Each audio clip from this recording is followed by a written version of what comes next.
आपके लिए अपने यूट्यूब चैनल पे आप सबका स्वागत करती हूँ, नंदन बंदन करती हूँ, नमस्ते प्रणाम करती हूँ। तो आप सब कैसे उम्मीद करते हैं बहुत अच्छे होंगे। तो आप सबके बीच में एक बहुत ही प्यारा कहरौवा नाच गीत सुनाऊंगी। आप लोग को जैसा भी लगे कमेंट के माध्यम से जरूर बताओ। कौआ रोटी लई गराज तोहरे महल से,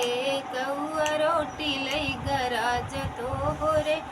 महल से, तोहरे महल से राजा तोहरे महल से, तोहरे महल से राजा तोहरे महल से, कौआ रोटी लई गराज तोहरे महल से, कौआ रोटी लई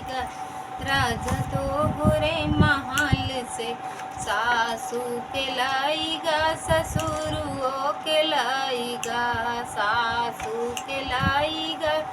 ससुरुओ के लाईगा,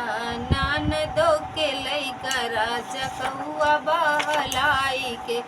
ननदो के लईगा राजा कौआ बहलाई के, कौआ रोटी लईगा राजा तोहरे महल से, कौआ रोटी लईगा राजा तोहरे महल से,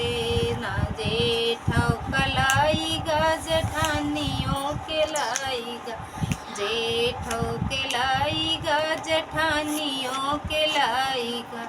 ननदो के लईगा राजा कौआ बहलाई के, ननदो के लईगा राजा